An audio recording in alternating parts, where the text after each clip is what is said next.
Hey guys, we're back in Detroit. We're checking out our latest progress updates on our flip. Come along, see what's inside. For those of you who don't know me, my name is Tom McCormick. I'm a real estate investor here in Detroit, also across the border here in Windsor. And I also do deals in Cleveland. But me and my brother focus on multifamily flips. And also we've done some ADU conversions, dabbled in some wholesaling in the past, but really focused on generating generational wealth and sharing our journey and what we've been learning and how you guys can maybe avoid some of the pitfalls that I've personally made myself. Pro tip, I'll show you this. Every once in a while, change your lockbox code, just so that when one contractor's done, the next contractor can get in with a new code and the old contractor can't come back. Actually, God forbid, stealing material or ruin your job site. It just keeps things a little bit more secure. It's been a little while since I gave you guys an update. Last time you saw me, I was shivering in the cold, and it's already summer now. And you can see here, we got some drywall up. It looks a little bit more tidied up, but admittedly the progress has been slow. So I'm here today to check in on the progress, keep the contractors accountable, and give some investor updates as well. And one thing that you need to know as you do projects, especially when you do them remotely, you need to have someone who's boots on the ground and it's actually there checking on the progress on a somewhat daily or weekly basis, so that you can make sure you're still progressing to the timelines and that the contractors themselves aren't trying to pass the thing off as completed or cutting corners and things like that.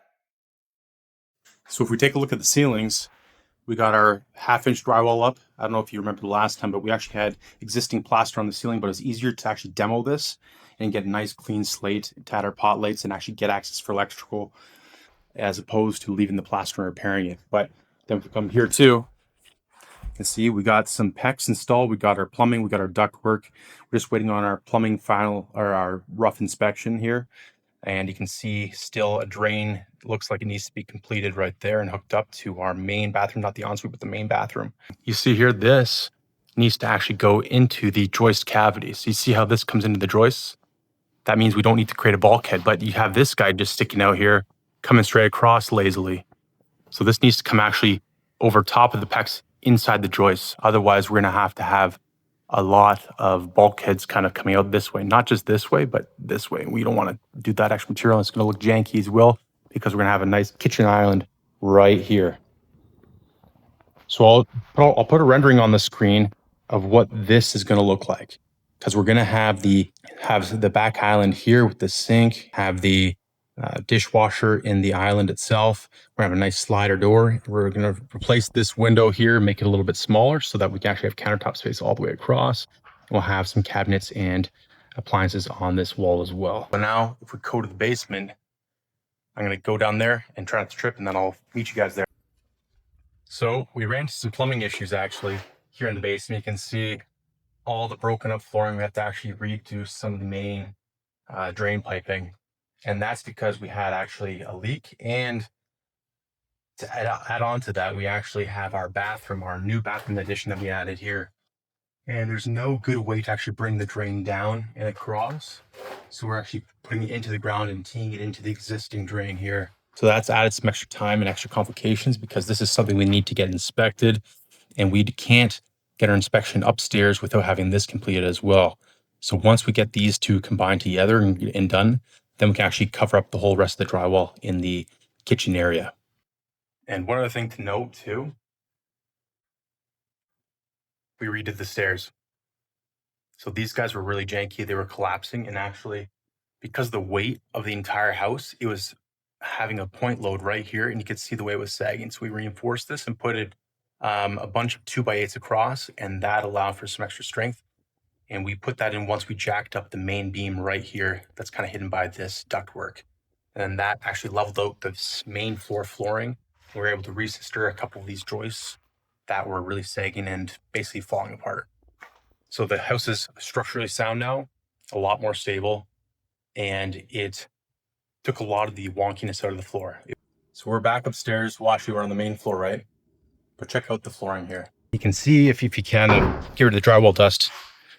We redid the subfloor, and we had to do that because this part wasn't salvageable. So we actually spliced in some subfloor with the existing flooring, and that allowed us to have a nice flat foundation for what's to come next is the vinyl flooring, because we couldn't salvage the old Detroit wood, unfortunately. And that was a little bit of a hit to the budget, but we genuinely thought that by raising this area up, we were able to salvage it.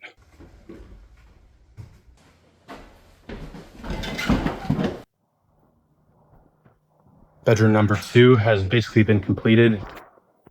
We've redone the drywall and repaired plaster where we can. It looks like we need to sand this area a little bit here. You can see there's still parts that need to be just re-skimmed a little bit. We got the new plugs ready to go for electrical, which is great to see. We're going to be keeping these windows. What we need to still do though is we need to shift this light to the center of the room. And same with bedroom number 1.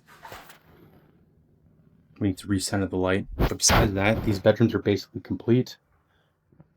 When we come back again, because of the plumbing, once again, we have to still get access for inspections. So we can't board this yet until we have inspections coming up this week.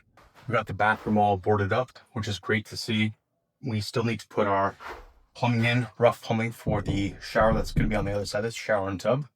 We do have our plumbing in for the sink drain and toilet. And so that was actually a pain to try to actually get this properly laid out, because that's another thing. Sometimes your contractors get one idea and you have another for your layout. And if you don't clearly communicate that, they're going to go off on their own and do what they think is best. But they actually ended up framing this doorway in improperly and actually had this pushed all the way to the side. So it would have actually opened and swung and hit the sink that's going to be right here. And that's a no-go, so you can't even get in your friggin' bathroom. So we had to actually hold their hand a little bit and say, do this, this, and this, and mark it on the floor, and have a couple in-person meetings saying, okay, these are your hit lists. These are what we really want you to do. This is what we think you need to do next. And this is what is still outstanding that we really see that needs to be completed. We're here just checking out the exterior of Englewood now. You can see we've redone the cement. We had this new sidewalk put in because we actually had the cement being busted up as a tripping hazard. It looked really bad. And parts of it was actually graded and tilting into the house. So we actually had some leaking during the spring and moisture in the basement because it wasn't draining properly. Mind you, yes, so the east troughs need to be fixed and the soffits aren't even done yet. So that all was also a contributing factor. But based on our realtor's suggestion, he thinks that it'll push the ARV in our costs if we put in a cement pad and some driveway. So that's the tour of inside, guys. That's kind of where we're at so far. Next, we're going to be doing flooring, get the paint, doing a construction job very soon. But I guess another key takeaway from all this contractor business and slowed down progress and timelines is remember to hire fast, fire fast. If you have a contractor that's not working out, fire them right away.